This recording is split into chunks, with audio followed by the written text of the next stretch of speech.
What is going on, everyone? Griffin here, and today we are going to be talking about a brand new mechanic in tabletop role-playing games called dynamic difficulty. So let's head over and let's talk about it.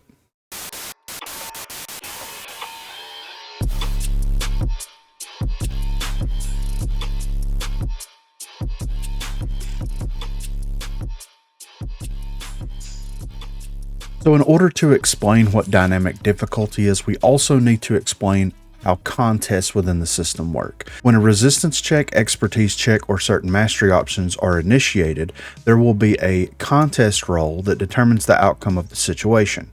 Contests allow for variable difficulties during combat, while adventuring, or during social encounters.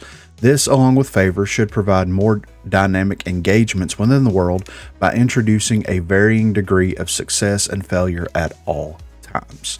So whenever you have a player that wants to do some type of mastery option and it requires a judgment or a fortitude resistance check on the enemy, then there will be a contest roll, and the winner of the contest roll determines the outcome of what happens there.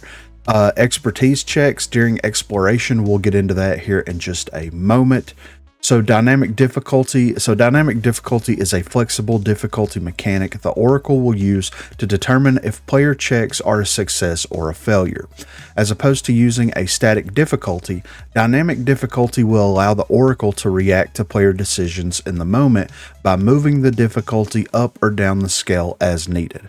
For example, if there is a lock chest and one player attempts to break the lock but fails the contest roll, the next attempt to break the lock will move the difficulty up the scale, making it easier to break the lock. If another player attempts to pick the same lock due to the damage inflicted from the attack, the difficulty will move down the difficulty scale, creating a more difficult task. The difficulty scale represents the difficulty of a task as determined by the Oracle, along with a modifier and a favor die associated with the desired difficulty. This scale allows the Oracle to easily determine how difficult a task may be and assign it a modifier in an attempt to streamline contest rolls. Additionally, difficulty can be moved up or down the scale as players introduce additional variables. If one player does something to make the task easier to accomplish, the difficulty can move up the scale, whereas players introducing negative variables may move the difficulty down the scale. This allows for a more dynamic experience for players as the outcome of their actions are reflected in real time. Lastly, if a player is attempting to complete a task with favor, the Oracle has the option to roll the favor die associated with the difficulty of the task and add it to the final result. This allows for a more balanced synergy between the players and the Oracle. So whenever you're looking at this, it'll be a contest roll of d20s, right? So if the player is attempting to do something, then whenever you do the contest roll, you, as the Oracle, you roll the d20 and you add a modifier of where you feel that this falls on the difficulty scale. So for a +1 modifier, it's a very easy task, and then the favor die is a d4, whereas a +6 is a very hard task, and a d12 plus a d4 is the favor die that's associated with that. Contest roll ties. If a tie happens during a contest roll, the rule of thumb is to award the success to the players. This applies to any contest rolls from expertise checks, resistance check, to certain mastery options. Additionally, the Oracle will be unable to claim a critical success or critical failure for any contest rolls that do not apply to an NPC. The Oracle can claim a critical success or critical failure while in combat or during social encounters. There's another mechanic that's kind of fused into all this, and it's called exploration checks. And this gets a little bit more in-depth into like the exploration side of the system, which we will of course do a full deep dive on. But this is just kind of a very interesting example of how this would work while players are adventuring within the world. So exploration checks are solely used for the Oracle as a contest roll against a player's expertise check while exploring. This allows the winner of the contest to determine what is seen, heard, sensed, etc. For example, when a player walks into a room in a dungeon, the player may want to make an investigation expertise check to determine what is in the room. The Oracle has the opportunity to make an exploration check. If the player wins this contest, they have the ability to tell everyone what they see in as much detail as they would like. If a player is not interested in performing an expertise check, the Oracle can highlight what is in the room as normal. For the Oracle to determine the complexity of the environment, a D6 roll is needed or a difficulty modifier needs to be assigned. This will serve as the modifier used when rolls are needed. If a player rolls with favor, the Oracle must use the favor die associated with a difficulty modifier. If allies assist the player attempting to explore, the Oracle must multiply the favor die associated with the difficulty modifier. So in exploration, this system is designed to be a shared storytelling experience. For example, if we have a player that's adventuring in this area and they walk into this room, then they have the option to do an expertise check to determine what is in that room. As you can see here on the map, there's nothing that is really highlighted or outlined on this map other than, general shrubbery or foliage. So when the player walks in, they have the opportunity to do an expertise check. And let's say that this player wants to do an investigation expertise check with a +3 modifier. So they're going to roll a 2 plus 3 is 5. And let's say that the Oracle determines that the difficulty in this room is a +2. So they're going to roll an 11 plus 2, which is 13, which is higher. So in this scenario, the Oracle would determine what was in this room. Whereas if the player continued to adventure through here, and let's say that they decided to walk into this circular room right here, and they wanted to do an investigation expertise check to determine what was in this room, and they still had the +3, they're going to roll a 19, whereas the Oracle is going to say that this is a +2 difficulty, they're going to roll an 8. So the player here gets to determine what they see in the room. Whenever the player enters the room, the Oracle can say, as you walk through the double doors, you see to your left, there's another set of double doors, and to your right, there's another set of double doors. And what do you see? And the player can say, well, on this side, I see an altar. I see statues around the altar.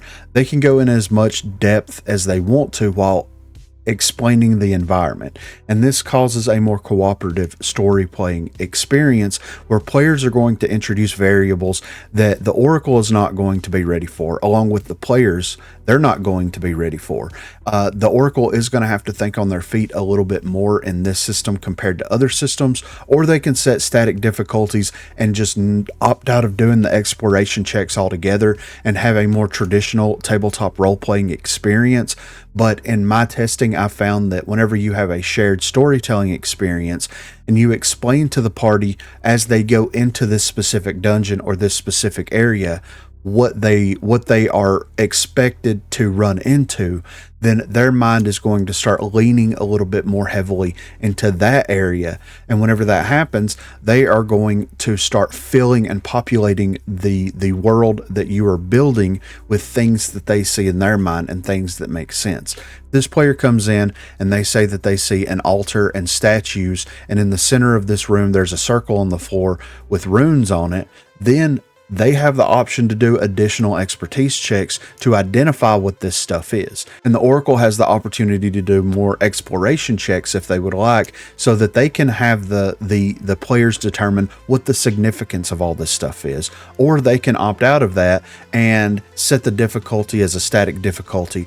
Don't do the contest rolls, or if they want to, they can just explain to the players what this is. So there's a couple of pieces of information in this that we're going to talk about. Contest rolls to me feel like a more fair, interesting, and balanced way of determining outcomes for specific things, because when you set a static DC, you consistently have players that are, I want to do this check, I want to do this, I want to do this, and they continue to do it over and over and over again until you as the DM put your foot down and say that you can't attempt that any longer, or you just give them the success. Whenever you introduce contest rolls, everything is a variable and everything is going to influence the outcome of that contest roll.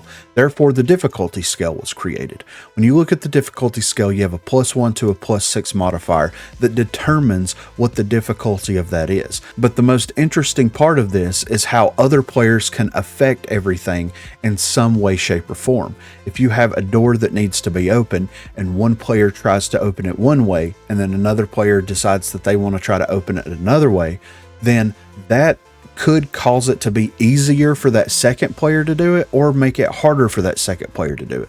The players have to be on the same page whenever they're approaching specific tasks that require expertise checks in order to perform so that they can get the most out of that. They want to make it easier. And like in the example above, if they're trying to break a lock and one player, hits it, but they're not able to break it, but they weaken the lock, then that's going to move that difficulty up or down that scale. It's going to make it easier. So if you have a +5 lock and the player tries to break that lock and they're unable to break it, but let's say that they, you roll a d20, you add the +5 to it, and you roll a 22 and the player rolls an 18. They do significant damage to it. That's going to roll that difficulty up the scale, which is going to make it a +4. It's going to make it a little bit easier for the next player to try to break it. Whereas if the next player comes along and they decide that they want to try to pick the lock, well, it's been damaged. So it's going to be a lot more difficult for a player to pick the lock after it's been hit by a hammer or whatever it's been hit by. And that's the beauty of it. It allows the players to, as a group, address how they want to tackle a specific situation, and then they can go out of their way to provide positive variables in certain situations that may move the difficulty scale before a player actually attempts to complete whatever task it is. If we're going to look at the lock situation, let's say that one player wants to pick the lock, but they're not up in alacrity order. So the player before them is like, well, I want to take some oil out of my backpack and I want to oil the lock and I want to try to get it primed so that whenever this player comes up to pick the lock, then they have an easier time trying to attempt to pick that lock. Or let's say that they want to do some type of investigation check on the lock to see what kind of lock it is, to see if they know any information about the lock, or if anybody knows any information about the lock, or ways to easily lock pick that specific lock. That'll move it up the difficulty scale and make it easier for the player that is trying to complete the task as a whole. This creates some very cool, interesting exploration moments whenever you're adventuring like this, where you have a set alacrity order or a set initiative order, and players can go in specific turns, and maybe they don't feel comfortable, picking the lock or trying to open the door or trying to realize the significance of something in the room. They can do things to make it easier for their other party members to be able to complete that task. That way, players that are a little bit more shy and want to hang back in the shadows just a little bit more, they can do things that help the outcome of it. You want to provide additional light to someone while they're doing something, that's going to make it easier or harder depending on what the situation is.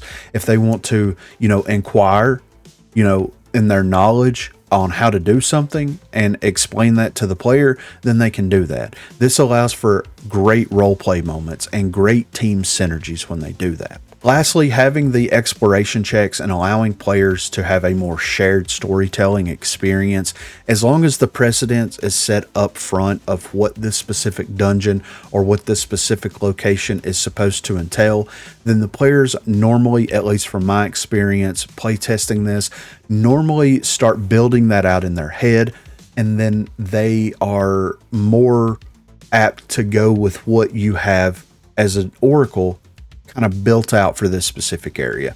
This is a cult, if you're going to fight a cult and this is a cult to a specific god, and the specific god symbols and religious, things are this, and this, then when players do these expertise checks to determine what is in these rooms, they're going to find a lot of these very similar things. They may throw some curveballs in there, but that it allows you as the oracle to be flexible and to be able to build that story out as they are exploring through a specific dungeon or a specific area, and it allows the players to contribute more to the overall world. They feel like they have a say in what's going on instead of them just kind of being an outsider looking into this perspective. Even though it is a role-playing game, they have a little bit more control of what they find and what they're looking for and things such as that. So be sure to let me know what you think of this. What do you think of, first of all, having contest roles? I think that it is a phenomenal idea. Does it slow gameplay down a little bit? Sure. It slows gameplay down a little bit, but not too much. It's still a roll. So two people are rolling and you can roll at the same time to determine the outcome. It provides more fun and provides more randomness to the game.